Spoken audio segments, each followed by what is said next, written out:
ඉතින් හයිබෝවන් ඔයගොල්ලන්ව සාදරයෙන් පිළිගන්නවා අදත්.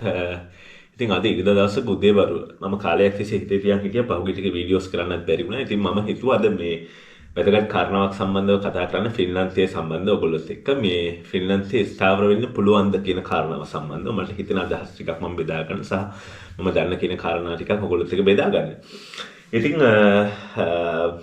ෆින්ලන්තයේ ස්ථාවර වෙන්න පුළුවන්ද කියලා අදහස ගැන මම හොයන්නේ දැන්ට අපි ආරම්භයේදී අතර ෆින්ලන්තයට එනකොට එහෙම අදහසක් අපිට තිබුණේ නැහැ ස්ථාවර වෙන්න පුළුවන්ද බැයිද කියන වගේ අදහසක් තිබුණේ නැහැ. දැන් අවුරුදු දෙකමාරක් වගේ වෙනකොට මට නිකන් දැනෙන අත්දැකීම් සහ මම හොයලා බලන කරුණු සහ අහලා බලන කරුණුත් එක්ක මට හිතුණා දැන් ඇවිල්ලා ඉන්න කට්ටියට වගේම ඉන්න කට්ටියටත් මේක වැදගත් වේවි කියලා.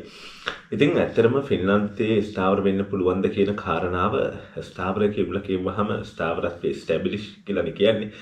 ස්ටැබ්ලිෂ් වෙන්න පුළුවන් එක තීරණය වෙනවා අපි එක එක්කෙනාගේ අරමුණු අනුව. ඒ කියන්නේ දැන් ඔයා ස්ථාවර වෙන්න බලන් ඉන්නේ කොහොම විදිහටද සහ ස්ථාවරත්වයේ කියලා ඔයා දකින්නේ මොකක්ද කියන කාරණාව මත. හරි ස්ථාවරත්වය කියලා කියන්නේ මොකක්ද? කෙනෙකුට ස්ථාවරත්වය කියලා කියන්නේ එක තවත් කෙනෙකුට ඒක ස්ථාවරත්වයේ නොවන ලක්ෂණයක් වෙන්නත් පුළුවන්. සහ එක එක්කෙනාගේ බලාපොරොත්තු එක්ස්පෙක්ටේෂන් අරමුණු අනුව වෙනස් වෙන්න පුළුවන්. ඉතින් මම හිතුවා මම දැකපු කාරණා කීපයක් මේ එක එක මට්ටම් වල ස්ථාවර වෙන්න පුළුවන් කට්ටියට එන්න පුළුවන් මාර්ග මොනවද කියන එක කරන්න. ගොඩක් කට්ටිය හිතන දෙයක් තමයි ෆින්ලන්තේ ලෝකේ ඉන්න සතුටින්ම රට. ඒක නිසා අපිට හෙට ගිය පමණින් බොහොම සතුටින් ඉන්න පුළුවන්, නිදහසේ ඉන්න පුළුවන් සහ ඒ වගේ අදහසකින් තමයි ෆින්ලන්තේ තෝරගන්නේ. සහ මේ වෙනකොට ෆින්ලන්තයට කලින් දැන් නම් මේ වෙනකොට නැහැ. නමුත් අර පහසුවෙන් ඉන්න පුළුවන් මාර්ගය තිබුණ නිසා තමයි එහෙම තෝරගැනීමක් සිදු කරන්නේ. ඉතින් මම හිතුවා මෙන්න මේ ෆින්ලන්තයේ ස්ථාවර වෙන්න පුළුවන් ස්ට්‍රැටජි කීපයක් ගැන ඔයගොල්ලන්ට පොඩි අදහස් ටිකක් දෙන්න. සහ දැනටත් අපේ හිතවතුන් සමහර කට්ටිය කරන දේවල් දැකලා මම ඒවා අධ්‍යයනය කරලා ඒවා සම්බන්ධව ඔයගොල්ලොත් එක්ක කරුණු ටිකක් බෙදා ගන්න. ඉතින් පළවෙනිම මම මේක ස්ටේජස් තුනකට වගේ බෙදන්න උත්සාහ කරනවා. මේක ගැලපෙන විදිහ පොඩ්ඩක් ඔයගොල්ලෝ බලන්න. ඔයගොල්ලන්ට ගැලපෙන විදිහ. ස්ටේජස් පළවෙනි ස්ටේජ් එක තමයි දැන් අපි හිතමු ලංකාවේ සාමාන්‍ය රැකියාවක් කරන කෙනෙක් එයා ඉගෙන ගන්න හැම ලොකු උනන්දුවක් නැහැ. සාමාන්‍ය රැකියාවක් කියලා කියන උදාහරණයක් විදිහට විවිධ උදාහරණ වලට ගන්න පුළුවන්. සාමාන්‍ය රැකියාවක් කරපු කෙනෙක් එනවා මෙහෙට හස්බන්ඩ් ඇන්ඩ් වයිෆ් මෙහෙට එනවා නම් එතකොට එයාට පුළුවන් දේ තමයි ආවට පස්සේ අපිට මේ කෙනෙක් ඉගෙන ගන්නවා නම් එයා ඉගෙන ගන්න අතරතුර ස්පවුස්ට ජොබ් එකක් හම්බුනොත් අපිට මේක සාමාන්‍යයෙන් ක්ලීනින් ජොබ් එකක් වේවා රෙස්ටොරන්ට් ජොබ් එකක් වේවා එහෙම හම්බුනහට පස්සේ ඉතින් එයාට පුළුවන් දේ තමයි ස්පවුස්ට පුළුවන් එයා වැඩිදුර ඉගෙන ගන්න කැමැත්තක් නැත්නම් ඒ වගේ ජොබ් එකක් කරගෙන යුරෝ 2000 වගේ පඩියක් මෙන් රස්සාවක් හම්බුනොත් යුරෝ 2000 වගේ පඩියක් අරගෙන වයිෆ් හරි හස්බන්ඩ් හරි ඉගෙන ගන්නවා නම් එයා ඉගෙනගෙන ඉවර වුණාම අර ජොබ් එක කරගෙන ඉන්නත් පුළුවන්. Tamanට කැමති නම් ඒ ජොබ් එක කරගෙන ඉන්නත් පුළුවන්. වයිෆ් මොන හරි ඉගෙන ගත්තා නම් හස්බන්ඩ් මාර ඉගෙන ගත්තා නම් එතනින් එහාට ඉස්සරහට යන්නත් පුළුවන්. ඒක එක විදිහක් තමයි ස්ථාවර වෙන්න පුළුවන්. එතකොට සාමාන්‍යයෙන් එයාත් ඉගෙනගෙන ඉවර වෙලා එයාටත් යම් කිසි රැකියාවක් හම්බුනොත් අපිට මේ ඉගෙනගත්තු ශේෂයෙන් සමහර ඩිග්‍රීස් ඇත්තටම ඔය ඇප්ලයිඩ් සයන්ස් යුනිවර්සිටිස් වල තියෙනවා. ඒවා ඇත්තටම කරාට ජොබ් එකක් හම්බ වෙන්නේ නැහැ. හරි එතකොට ඒ කාලේ තුල හැබැයි ඒ කාලේ තුල ඒක හැබැයි සමහර කට්ටිය ඉන්නවා ඒ ජොබ් එකෙන් ජොබ් එකක් හොයාගන්න. ඒක තමන්ගේ ටැලන්ට් එක තමයි කමියුනිකේෂන් ස්කිල් එක නෙට්වර්කින් කරගන්න පුළුවන් විදිහ. ඒ අනුව තමයි සාමාන්‍යයෙන් රස්සාවක් හොයාගන්න අවස්ථාව තුන. එහෙම නැති වුණත් එහෙම රස්සාවක් හොයාගත්තොත් එහෙමයි. එහෙම නැති වුණොත් එහෙම අඩුම තරමේ එයාට සමහරට අපිට ඉංජිනේරින් කරලා හරි නැත්නම් වෙන ජොබ් එකක් කරලා හරි ක්ලීනින් ජොබ් මේ කියන්නේ ඒ ඉගෙනගත්තු වෙනද ක්ලීනින් ජොබ් එකක් හරි හොයාගත්තොත් එහෙම එයාටත් සාමාන්‍ය යුරෝ දෙන්නටම 2000 වගේ පඩියක් හොයාගෙන ඉරගෙන ඉවරලා තමන්ගේ පෞල් ජීවිතය ගත කරගෙන දරුවොත් එක්ක බොහොම සතුටින් ඉන්න පුළුවන්කම තියෙනවා. යාන වාහන ගන්න පුළුවන්. තමන්ට කැමති වාහනයක් කරන් තමන්ට ගෙයක් වුණත් ගෙවන්න ගන්න පුළුවන්. මෙහි අවස්ථා තියෙනවා. අපි ඉස්සරහට කවුරු හරි කමෙන්ට් කරනවා නම් ඒ ගැන අපි විස්තර ඔයගොල්ලොත් එක්ක බෙදා ගන්න කැමැත්තෙන් ඉන්නවා. ගියක් කරගෙන බොහොම නිදහසේ ජීවත් වෙන්න පුළුවන්. ඒ මම කිව්වේ එක ස්ථාවර වෙන්න පුළුවන් එක ස්ට්‍රැටජි එකක්. ඒකට තව කෙනෙක්. ඒතර හැමදෙස්සෙම අර එක්කෙනෙකුට විතරක් ජොබ් එකක් හම්බුනහම සාමාන්‍යයෙන් කාලා බිල ජීවත් වෙන්න පුළුවන්. ටිකක් ට්‍රැවල් කරන්න ලංකාවට සල්ලි ටිකක් යවන්න. ඒ වගේ දේවල් කරන්න ගියොත් දෙන්නම ජොබ් එකක් කරන්න වෙනවා. ඒ නිසා මේ සියල්ල. හැබැයි මේ ටික කරන්න සාමාන්‍යයෙන් අවුරුදු කොහොමත් ස්පවුස් හැට අනිත් එක්කෙනා ඉගෙන ගන්නකට අවුරුදු 3ක් විතර යනවා. අවුරුදු 3.5ක් යනවා. හැබැයි සමහරුන්ට ඩිග්‍රී ඉක්මනට ඉවර කරගන්න පුළුවන්. අවුරුදු 3.5 ඩිග්‍රිය අවුරුදු 2.5 වගේ ඉවර කරපු අපේ කට්ටිය ඉන්නවා. ඉතින් එහෙම ඉවර කරන්නත් පුළුවන්. ඉතින් එහෙම ඉවර කළා එක මට්ටමකට එන්න පුළුවන්. ඉතින් කොහොමත් අවුරුදු 4කට වඩා වැඩි කාලයක් යනවා මට හිතෙන්නේ ස්ථාවරත්වයකට එන්න. මොකද යුනිවර්සිටි ෆීස් ගෙවන්න තියෙනවා හම්බ කරන ඒවායින්. ඒවත් එක්ක යම්කිසි කාලයක් යනවා. හැබැයි ඒ කාලෙන් පස්සේ දෙන්නටම ජොබ් එක කරනවා නම් ඉන්න පුළුවන්. ඉතින් එහෙම ගිහිල්ලා දැන් PR එක සම්බන්ධව මම තාම වීඩියෝ එකක් කරේ නෑ. අපි ඉස්සරහට ඒ සම්බන්ධව දීර්ඝ අධ්‍යයනයක් කරලා වීඩියෝ එකක් කරමු. වීඩියෝ කීපයක්. ඔයගොල්ලෝ දැනටත් ඒක ගැන අධ්‍යයනය කරලා ඇති. ඉතින් ඒක නිසා මේ අපිට පුළුවන් අන්න ඒ විදිහට අවුරුදු 4න් වගේ 4-5ක් විතර ඇද සෙටල් වෙන්න. සහ ඉතින් මේ PR එකට යන්න පුළුවන් පාත් එකක් තියෙනවා. දැන් ඉංග්‍රීසි වල මම හිතන්නේ අවුරුදු 10ක් දක්වා කරලා තියෙනවා. නමුත් මෙහෙ එහෙම කරන්නේ නැහැ. මේගොල්ලෝ පුළුවන් තරම් මේගොල්ලන්ට මිනිස්සු අවශ්‍යයි සහ අවශ්‍ය වෙනවා. ඉතින් ඒගොල්ලෝ ඉන්ටිග්‍රේෂන් ප්‍රෝග්‍රෑම් එක නැත්නම් අපිට ලැන්ග්වේජ් එක පුහුණු වෙන්න කියන කාරණාව තමයි බල කිරීම කරන්නේ. ඒක තුළ ඉස්සරහට යන්න පුළුවන්. ඉතින් ඔය එක ස්ට්‍රැටජි එකක් තමයි කිව්වේ. ඊළඟට ඒක පළවෙනි එක. දෙවෙනි එක තමයි අපි හිතමු දෙවෙනි කාරණාව තමයි මේ ඉගෙන ගන්න එක. ඉගෙන ගන්න කියන අපි හිතමු දැන් ලංකාවේ දැන් උදාහරණයක් විදිහට කවුරු හරි කෙනෙක් මාස්ටර් එකකට එනවා. දැන් හස්බන්ඩ් ඇන්ඩ් වයිෆ් කියමු. ගොඩක් වෙලාවට හස්බන්ඩ් ඇන්ඩ් වයිෆ් ගත්තාම සමහරට දෙන්නම යුනිවර්සිටි කට්ටිය නම් එහෙම ඉන්නවනේ. දැන් එහෙම ඉන්නවා. දැන් මම අපි දෙන්න හම්බුනේ කොළඹ කැම්පස් එකේ. ඒකට මම එහෙම දැකලා තියෙනවා. හස්බන්ඩ් ඇන්ඩ් වයිෆ් දෙන්නම යුනිවර්සිටි එකේ. ඒකට එක්කෙනෙකුට දැන් අපි හිතමු හස්බන්ඩ් ඇතුව වයිෆ් ඉගෙන ගන්න නැතුව මට විරුද්ධව කමුකෝ හස්බන්ඩ් ඉගෙන ගන්න එනවා. හස්බන්ඩ් ඉගෙන ගන්න ආවම අපි හිතමු දැන් හස්බන්ඩ් ඉගෙන ගන්න කාලය තුල වයිෆ්ට ජොබ් එකක් හොයාගන්න වෙනවා. හැබැයි ජොබ් එක හොයාගෙන යාට ටික කාලයක් ඒ ජොබ් එක කරන්න වෙනවා. හස්බන්ඩ්ට පාර්ට් ටයිම් ජොබ් එකක් හොයාගත්තොත් ඒකත් කරගෙන යන්න පුළුවන්. හැබැයි මාස්ටර් එකට වගේ ආවා කියලා කියමුකෝ. එතකොට එයා දැන් බැචලර්ස් ඇත්තටම මම යෝජනා කරන්නේ ලංකාවේ බැචලර් එකක් තියෙනවා නම් ආපහු බැචලර් එකකට එන්න එපා. මාස්ටර් එකට එන්න. මොකද දැන් ඇප්ලයිඩ් සයන්ස් ඩිග්‍රී එකක් කරා කියලා වටිනාකමක් ලැබෙන්නේ නැහැ.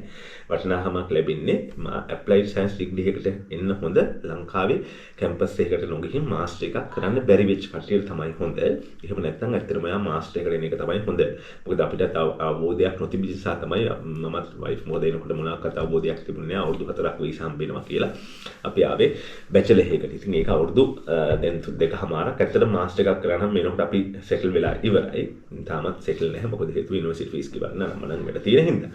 එතකොට ඒක නිසා මාස්ටර් එකට ආවොත් එහෙම එයා ඉගෙන ගන්න අතරතුර මොකද මාස්ටර් එක අවුරුද්දක් විතර යනකොට සාමාන්‍යයෙන් වර්ක් ලෝඩ් එක ඉවර කරගෙන ඉඳන් අවුරුද්ද රිසර්ච් එකට වැඩ කරන අතරතුර ජොබ් එකක් කරන්න ඕන නම් පුළුවන්. ඉතින් අපි තුන් වයිෆ් කරනවා කියලා. හැබැයි ඒක ටික කාලයක් යද්දී මම දන්න කට්ටිය ඉන්නවා. ඉතින් මෙහි ඇත්තටම ඇකඩමික් පැත්තට විශේෂයෙන්ම ඇකඩමික් කිව්වහම විවිධ සයන්ස් පැත්තට ඊළඟට ටෙක්නිකල් පැතිවලට ලොකු අවස්ථා ටිකක් ඇත්තටම තියෙනවා. ඉතින් ඒ අවස්ථාවල දැන් සමහර මල්ලිලා නංගිලා මම දන්න කට්ටිය ඉන්නවා. මේ මගේ වයස කට්ටිය පවා ඒගොල්ලෝ කැම්පස් එකේ වැඩ කරන අතරතුර රිසර්ච් ඇසිස්ටන්ට් එකක් හම්බ වෙලා ඊට පස්සේ ඒකෙත් වැඩ කරගෙන ටීචින් ඇසිස්ටන්ට් හම්බ වෙලා ඒවත් කරගෙන එහෙම යන කට්ටියත් මම දන්නවා රයිට් ඒ වලත් යම්කිසි පේමන්ට් එකක් හම්බ වෙනවා දැන් සමහර කැම්පස් වල බැචලර් කරන කට්ටියටත් සමහර ලාට පොඩි පොසිෂන්ස් හම්බ වෙනවා ඒවා කරන්න පුළුවන් දැන් මම දන්නේ එහෙම දේවලුත් තියෙනවා රයිට් එතකොට ඒ වගේ විදිහට ඉගෙනගෙන යන්න පුළුවන්. එතකොට එයා ඉගෙන ගන්න කාලය තුල එයාට ඒ වගේ එක්ස්පීරියන්ස් ගේන් කරන්නත් පුළුවන්. ඊට පස්සේ ඒ එක්ස්පීරියන්ස් ගේන් කරාට පස්සේ එයාට පුළුවන් ඒ ශේෂ්ත්‍රය සම්බන්ධ. මොකද බැචලර් එකක් කරාට වඩා මාස්ටර් එකක් කරාම තමන්ගේ ප්‍රොෆයිල් එක ස්ට්‍රෝං වෙනවා. ඒ යුරෝපයේ ඕන රටකට වගේම ඇප්ලයි කරන්න පුළුවන් හැකියාව තියෙනවා. ඒ කියන්නේ තමන්ට ඇකඩමික් ක්වොලිෆිකේෂන් එකක් එකතු වෙනවා. ඒක නිසා ඒක හරි වැදගත්. එතකොට සමහරලාට එයා දැන් අපිට වයිෆ් ජොබ් එකක් කරනවා. අර එයා ඉගෙනගෙන යන අවුරුද්දක ඉවර වෙනකොට එයාට පුළුවන් ඒ ශේෂ්ත්‍ර ජොබ් එකක් හොයාගන්න උත්සාහ කරන්න අඩු තරමේ ඒ උත්සාහ කරනකම් යාට ක්ලීනින් හරි රෙස්ටුරන්ට් හරි මොන හරි ජොබ් එකකට try කරන්න පුළුවන්. මම කියන්නේ හැමෝටම හම්බ වෙනවා කියලා. try කරලා ඒ වගේ දෙයක් උත්සාහ කරොත් හොයාගන්න පුළුවන්කම උත්සාහවන්තයෝ එහෙම හොයාගෙන තියෙනවා. හරි. ඒකෙන් අදහස් වෙන්නේ කරන හැමෝම එනවා කියලා. ඉතින් මම දැකලා තියෙනවා. ඉතින් එහෙම කරන්න පුළුවන්. right? ඊට පස්සේ දැන් අපිට මෙයා ඉවරනකොට ඊට පස්සේ යන හස්බන්ඩ් ජොබ් එකට මාරලා වයිෆුත් කැපකිරීමක් කරලා ලැබිලා තියෙනවා. ඒකට එයාට ලංකාවේ බැචලර් එකක් කරපු කෙනෙක් නම් එයාටත් හොඳයි මෙහෙම මාස්ටර් එකක් කරන එක. හරි මාස්ටර් එකක් කරන. මොකද මෙහෙම මාස්ටර්ස් කරන ප්‍රෝග්‍රෑම් එකක් තියෙනවා. අවුරුදු දෙක ඉවරනකොට යන වයිෆුත් මාස්ටර් එකක් කරනවා. ඊට පස්සේ එයාත් මාස්ටර් එකක් කරනවා. ඉගෙන ගන්න ගමන් මාස්ටර්ස් කරන්න පුළුවන් හැකියාව තියෙනවා. අන්න එතකොට අර දැන් මට මතකයි අපි ඇමරිකාවේ අපි 2011 මම අවුට් උනේ 2011. එතකොට ඒ කාලේ USA ගිය සමහරුන්ට PhD වලට තාමත් සමහරට ඇමරිකාවේ USA වල PR එක නැහැ. හැබැයි මෙහි ඇත්තටම මෙහි PR එක ගන්න පුළුවන්කම තියෙනවා මාස්ටර් එක කරාට පස්සේ දෙන්නටම මාස්ටර් එක අවුරුදු 4ක් 5ක් යන කට්ටක් ආවොත් එහෙම මුලින් හස්බන්ඩ් මාස්ටර් එක කරනවා ඊට පස්සේ එයා ජොබ් එකක් කරන අතරතුර වයිෆ් මාස්ටර් එක දෙවෙනි අවුරුදු තුන්වෙනි අවුරුදු වගේ පටන් ගන්නවා එයාත් කරන අවුරුදු 5ක් විතර දෙන්නම මාස්ටර්ස් ගේන් කරගෙන අඩුම තරමේ මෙහි රටේ නැතත් EU වල education qualification එකක් මාස්ටර් එකක් තිබ්බම ගොඩාක් වෙලාවට opportunities ලෝකේ පුරා තියෙනවා. හරි ඒක ඇත්ත කතාව. ඒක ඉගෙනගත්තු කට්ටිය දන්නවා විශේෂයෙන් technical subjects වල opportunities නැති නැහැ. හරි opportunities ඕන තරම් තියෙනවා technical පැතිවල. LinkedIn profile එක පාවිච්චි කරලා පුළුවන්. ඊට පස්සේ ඒ වගේ educational career එකක් හදාගන්න පුළුවන්. කියන්නේ තමන්ගේ අධ්‍යාපනයේ සම්බන්ධ එකක් හදාගන්න පුළුවන්. මම දැකලා තියෙන අංගිල මල්ලි ඉන්නවා. තාම බබාලා නැති නම් මෙහෙවිලි ඉගෙන ගන්න කට්ටිය. ඒගොල්ලන්ට තමන්ගේ අනාගතේ ඉස්සරහට අරන් යන්න පුළුවන් හැකියාව තියෙනවා. සහ මේ PhD program වලට ගොඩක් වෙලාවට දැන් ටිකක් grants අඩුයි. නමුත් ඒවට ඉස්සරහට අවස්ථා හොයාගන්න පුළුවන්. හරි අවස්ථාව හොයාගන්න පුළුවන්කම තියෙන උත්සාහය මත. ඉතින් ඔන්න ඔය විදිහට এডুকেෂනල් බෑග්ග්‍රවුන්ඩ් එකක් තියෙන කට්ටියට පවා තමන්ගේ අධ්‍යාපනය ඉස්සරහට අරගෙන යන්න පුළුවන් අවස්ථාව එක පැත්තක් තියෙනවා. මම දකිනවා එක පැත්තක්. ඉතින් ඒ විදිහට දැන් මම කාරණා දෙකක් කතා කරානේ. ඊට පස්සේ අංක 3 කාරණාව තමයි තුන්වෙනි කාරණාව අපිටම කවුරු කෙනෙක් ව්‍යාපාරයක් පටන් ගන්න හිතන් ඉන්නවා. ඒ ව්‍යාපාර පටන් ගන්නකොට ෆින්ලන්තේ පොඩ්ඩක් හොයන්න අපිට ගියාර ව්‍යාපාර පටන් ගන්න එපා. තමන්ගේ කැපිටල් එක ලංකාවෙන් එන කැපිටල් එක එකපාරට වියදම් කරලා ටිකක් අධ්‍යයනයක් කරන්න. ඒක මම ව්‍යාපාර කළා නැහැ. මම ව්‍යාපාර කරන්න බලාපොරොත්තුකුත් නැහැ. නමුත් මම දැකලා තියෙනවා මෙහි දැනට සාර්ථකව ව්‍යාපාර කරගෙන යන කට්ටිය විශේෂයෙන් මම දැකලා තියෙනවා ඒ කියන්නේ වාහන සම්බන්ධව ව්‍යාපාර කරගෙන යන කට්ටිය ඊට පස්සේ ෆුඩ් මේ කෑම ස්ටෝර්ස් දාලා ඒ වගේ දේවල් කරන කට්ටිය තව කෑම කඩයක් විදිහට රබින්තොල දාලා තියෙන කට්ටිය ඊට පස්සේ ලොජිස්ටික්ස් පැත්තේ කරන කට්ටිය අපේ හෙල්සින්කි වල ඉන්නවා. එහෙම ලොජිස්ටික්ස් සම්බන්ධව ව්‍යාපාර ව්‍යාපනය කළා. ඒ වගේම සමහරු ඉන්නවා මෙහි ඉඳන් බිස්නස් එකක් ඕපන් කරලා ලංකාවේ කට්ටියත් එක්ක පාර්ට්නර්ෂිප් හදාගෙන යුරෝපයේ විවිධ තැන් වලට විවිධ අවශ්‍ය අඩුම් එක එක වර්ග මම ඒවා කියන්නේ නැතුව ගෙන්නවන්නේ. ඒ වගේ බිස්නස් දෙන මොකද එක එක ළඟ බිස්නස් ඇබිලිටිස් තියෙනවානේ. ඒ බිස්නස් ඇබිලිටිස් පාවිච්චි කරලා තමන්ට කැපිටල් එකක් දෙන්න ඒ වගේ ඒවා කරන්නත් පුළුවන්. ඉතින් අන්න ඒ විදිහට ව්‍යාපාරයක් කරලා එන්ටර්ප්‍රෙනර් කෙනෙක් විදිහට මෙහෙ යන්නත් පුළුවන්. එහෙම කරපු මිනිස්සුත් ඉන්නවා. ඉතින් ඒක නිසා ඔන්න ඔය ආකාර තුන තමයි මම දකින්නේ මෙහි ස්ථාවර වෙන්න පුළුවන් ක්‍රම. මෙහි ස්ථාවර වෙන්න කොහොම වුණත් ඕනම කෙනෙකුට අවුරුදු 5ක්වත් යනවා. ඒක ඉගෙන ගන්න කෙනෙක් පළවෙනි එක සාමාන්‍ය ඉගෙන ගන්න අකමැති කෙනෙක් නම් අර වගේ ජොබ් එකක් හොයාගෙන දෙන්නත් මේ වගේ ජොබ්ස් එකක් හොයාගෙන ඉන්න පුළුවන්. හරි. හැබැයි පඩිය ගොඩක් වැඩි කරගන්න බෑ. හරි. ඉතින් ඊළඟ කාරණාව තමයි දෙවෙනි එක ඉගෙන ගත්තොත් එහෙම කෙනෙක් ඉගෙන ගන්නවා. අනිත් එක නරසාවක් කරනවා. ඊට පස්සේ අනිත් එක ඉගෙන ගන්නවා. දෙන්නටම මාස්ටර්ස් වගේ ගේම් කරගත්තොත් ලොකු ඔපචුනිටිස් ප්‍රමාණයක් මේ හොයා ගන්න පුළුවන්කම. මොකද මේ ලොකු විශ්වවිද්‍යාල ප්‍රමාණයක් තියෙනවා. මේ වැඩ පිළිවෙල වල වෙනවා. රිසර්ච් ඇන්ඩ් ඩෙවලොප්මන්ට් වෙනවා. ඉතින් ඒ නිසා ඒවට සම්බන්ධ වෙන්න පුළුවන්. ඒ පැත්ත තමයි තියෙන්නේ. තුන්වෙනි කාරණාව තමයි ව්‍යාපාරයක් ආරම්භ කිරීම කාරණාව. මම මේ පහුගිය ටිකේ හිතපු දේවල් එක්ක මට හිතුනේ ස්ථාවර වෙන්න පුළුවන් ක්‍රම. ඉතින් මම කලින් වීඩියෝ එකේදී කිව්වා මතක තියාගන්න මෙහි ජොබ් එකක් හම්බුණා කියලා. අපි ස්ථාවර වෙන්නේ නැහැ. ඒ ජොබ් එක ඕනම වෙලාවක නැති වෙන්න පුළුවන්කම තියෙනවා. ඒ නිසා අපි දේවල් ගේන් කරන්න ඕන. අපි භාෂාව ඉගෙන ගන්න ඕනේ පුළුවන් තරම් භාෂාව අධ්‍යයනය කරන්න ඕනේ පුළුවන් තරම් පොත්පත් කියවලා භාෂාව දැනගන්න ඕනේ. මොකද හදිසියක් වුණොත් ඒක නැතුව වෙන තැනකටවත් යන්න පුළුවන් විදිහේ ස්කිල්ස් ටිකක් තමයි හදාගන්න තියෙන්න ඕනේ. ඒක තමයි මට හිතෙන කාරණා ටික. ඉතින් ඔන්න ඔය කාරණා තුනේ අර්ථ වෙන්න පුළුවන්. ඉතින් තවත් මෙතනදී කාරණාවක් මම කියන්න ඕනේ. ඔය ස්ථාවර වෙන්න පුළුවන් කියලා කිව්වම රස්සාවක් තියෙනවා කිව්වම අපිට ආදායම් මාර්ගයක් තියෙන එකනේ. මෙහි තියෙනවා golden opportunities දෙකක්. ආදායම් උපයන්න පුළුවන්. ඒකට අධ්‍යාපනයේ ලොකුට අවශ්‍යත් නැහැ. දෙකක් තියෙනවා. පළවෙනි එක තමයි vault account එකක්. ඉතින් ඔබ දන්නවා දැන් මේ වෙනකොට ෆින්ලන්තයේ Foodora කියන එක අයින් වෙන්න තමයි ප්ලෑන් කරලා තියෙන්නේ. ඒගොල්ලෝ මොකක් හරි නඩුවක් කරනවා කියලා දාලා තියෙනවා මම දන්න විදිහට. ඉතින් අයින් වෙන්න වගේ අදහසකින්. එතකොට vault එක තමයි මෙහි තියෙන්නේ. vault account එකක් තියෙනවා කියලා කියන්නේ ස්ථිර ආදායම් මාර්ගයක්. තමන්ටම vault account එකක් තියෙනවා නම් බොහොම පහසුවෙන් තමන්ට කැමතිලාට vault එක දුවලා සල්ලි හම්බ කරන්න පුළුවන්. ඒක හරියට රත්තරන් බිත්තරේ වගේ තමයි.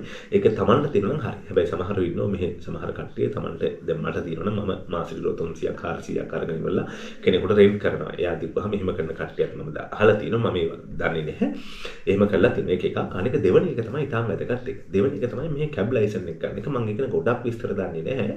හැබැයි මේ කැබ් ලයිසන් එකක් ගන්න පුළුවන්. කැබ්ස් දුවන්න ගන්න පුළුවන්. ඒකට ඔපචුනිටිස් තියෙනවා ගොඩාක් මේ ලංකාවේ කට්ටිය අඩුයි.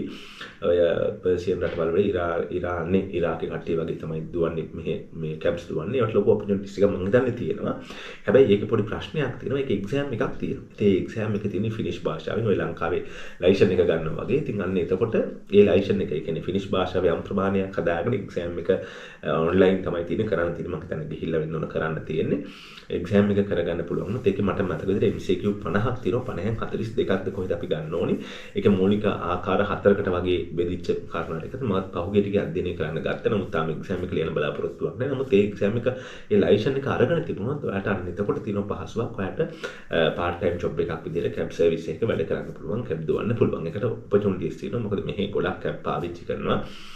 දැන් සාමාන්‍යයෙන් මෙහි සිකුරාදට අපි ක්ලබ් ගියා වුණත් ක්ලබ් ගිහලා එනකොට ක්ලබ් යනකොට සාමාන්‍යයෙන් තමන්ගේ වාහනේ යන්නේ නැහැ. ගොඩක් වෙලාවට ක්ලබ් මේ අපි යන්නේ ගොඩක් වෙලාවට යන්නේ කැබ් එකක තමයි. ඒ නිසා කැබ් වලට වීදම් කරන්න මේගොල්ලෝ එච්චර අකමැත්තක් නැහැ. කාලා බෙලි විනෝද මේ මිනිස්සුරු මේගොල්ලෝ සමහර වෙලාවට එහෙම තියෙනවා. ඉතින් සාමාන්‍ය Nokia ඉන්නකනේ දැන් මම ඉන්නේ තම්පරේ ගිහිලා Nokia වලට එන්න සාමාන්‍ය යුරෝ 50ක් වගේ ප්‍රමාණයක් ගන්නවා. හැබැයි ඒකට ඒක හයර් එකකින් 30ක් 35ක් මම දන්නේ ප්‍රමාණයක් ඒ ඩ්‍රයිවර්ට එනවා. සමහරු මාස දවසට යුරෝ 300 400 වෙනවා කියලා මම අහලා තියෙනවා. මම දන්නේ සම්බන්ධ දන්න කට්ටිය නම් කමෙන්ට් කරා. සමහර දවස්වල නැතුව ඇති. ඉතින් ඔය වගේ අන්න ස්ථාවර වෙනකොට ඔන්න ඔය ස්ථිර ආදායම් මාර්ග දෙකක් විදිහට අන්න ඔය දෙකත් ගන්න පුළුවන්. හැබැයි ඉතින් අර වෝල්ට් account එක කෙනෙක් ඒක මේ දවස්වල දැනට 2023 ඉඳන් ඇප්ලයි කරපු කට්ටිය 20000ක් විතර පොලිමේ ඉන්නවා. ඒත් මමත් 23 දී ඇප්ලයි කරා. තාමත් මට හම්බුන්නේ නැහැ. සමහර කට්ටියට හම්බුණා.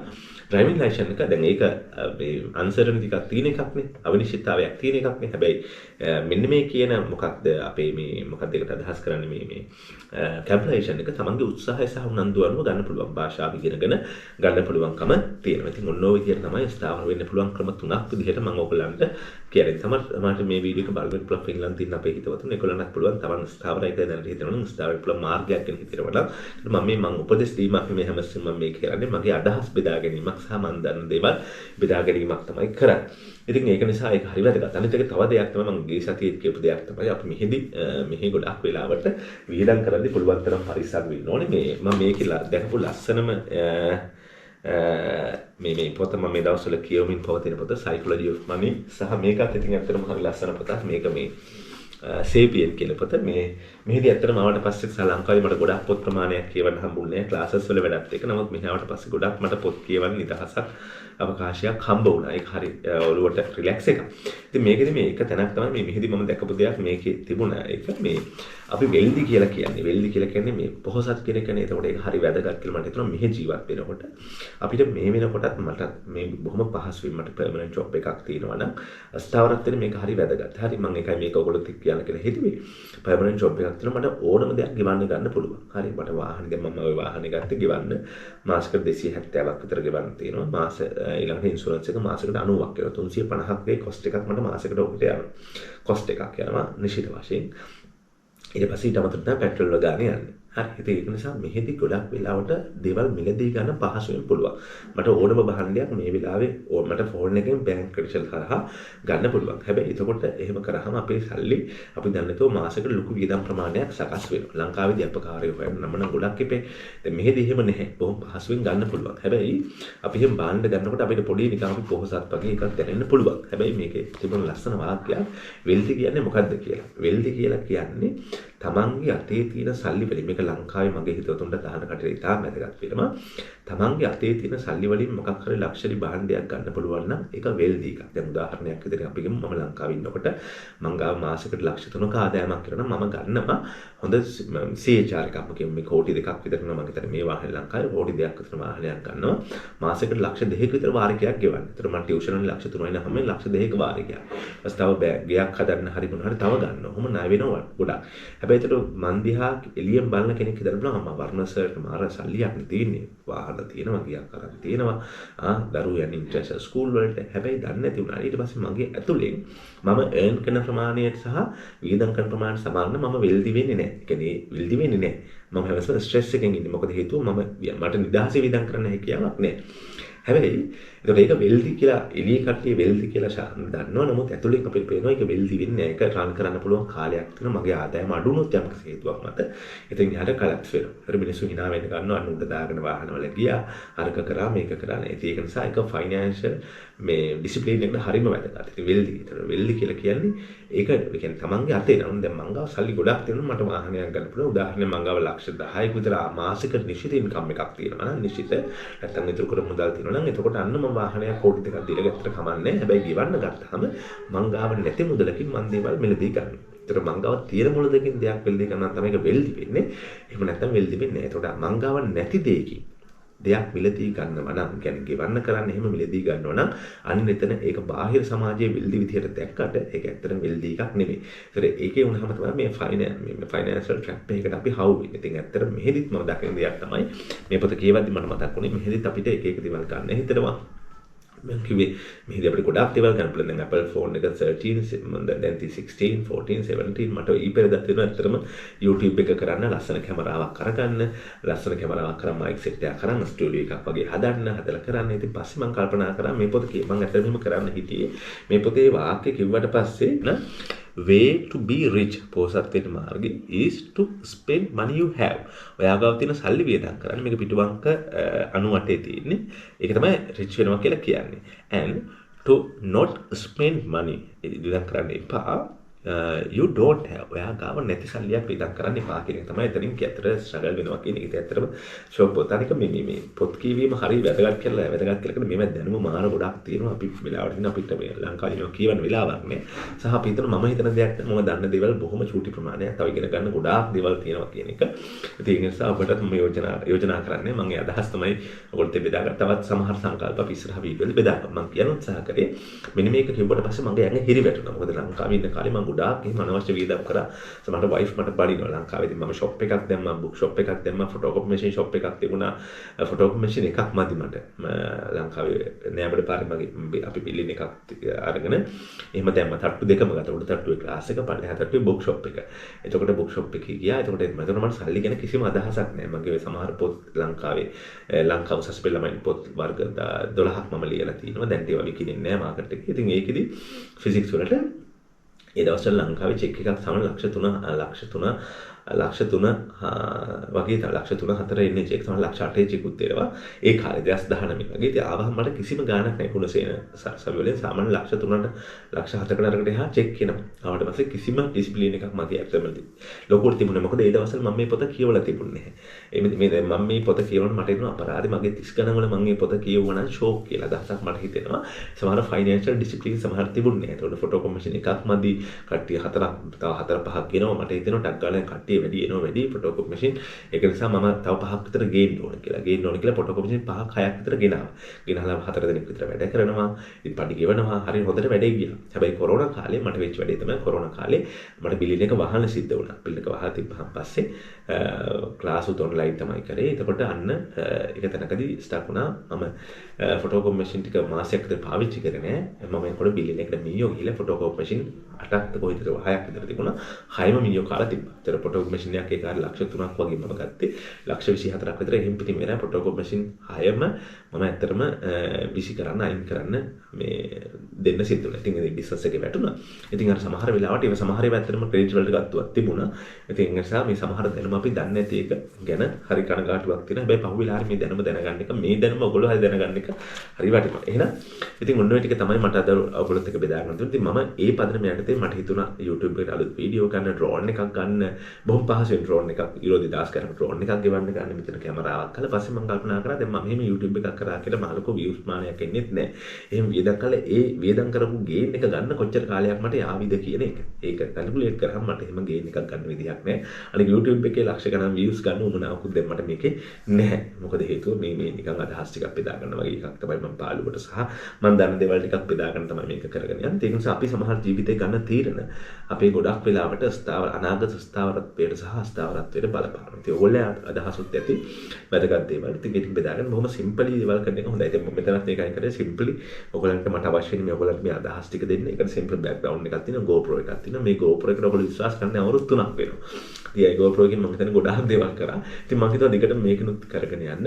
අවශ්‍ය කට්ටිය බලනවා, අවශ්‍ය දේවල් ෂෙයා කරගන්න. එහෙනම් ඉතින් ඔයගොල්ලන්ට අදහසක් ඇති ෆින්ලන්තයේ තුල හේවා ලංකාව තුල හේවා තමන් ස්ථාවර වෙන්න මොකද කරන්න ඕනේ කියලා ෆින්ලන්තයේ ස්ථාවර වෙන්න පුළුවන් ක්‍රම 3ක් ගැන තමයි මම ඔයගොල්ලන්ට අදහස් කරේ. ඉතින් ඉස්සරහටත් මේ වගේ සාකච්ඡාවක් අපි නැවත හමු වෙමු. මට අදට කමෙන්ට්ස් එකක් නැහැ කියවන්න. අපි ඉස්සරහට මේ වගේ තව කමෙන්ට්ස් තිබ්බොත් එහෙම ඔයගොල්ලන්ගේ අදහස් වලට උත්තර දෙන්න බලාපොරොත්තු වෙනවා. මම ඊළඟට කරන්න බලාපොරොත්තු වෙනවා. සමහරට මේ වෙනකොට ගොඩක් කට්ටිය ජොබ් එකක් හොයාගන්න ස්ට්‍රගල් කරන අවස්ථා තියෙනවා. අපි ඊළඟ වීඩියෝ එක ජොබ් එකක් හොයාගන්න අනුගමනය කරන්න පුළුවන් ක්‍රියාමාර්ග කිහිපයක් ගැන මම ඔයගොල්ලන්ව දැනුවත් කරන්නම්. සහ ඒ සම්බන්ධ කාරණා ටිකක් ඒ සම්බන්ධව මොනවාරි ප්‍රශ්න තියෙනවා නම් පල්ලෙහාන් කමෙන්ට් එකක් දාන්න. අපි ඊළඟ වීඩියෝ එකේ නැවතත් හම්බෙමු. ගිහිල්ලා හැමෝටම ජය වේවා. තේ එකක් බොන ගමන් තමයි දැන් තමයි දෙතේ එක හම්බුනේ. එහෙනම් හැමෝටම ගොඩක් ස්තුතියි වීඩියෝ එක බැලුවට. ගිහිල්ලා හැමෝටම ජය වේවා.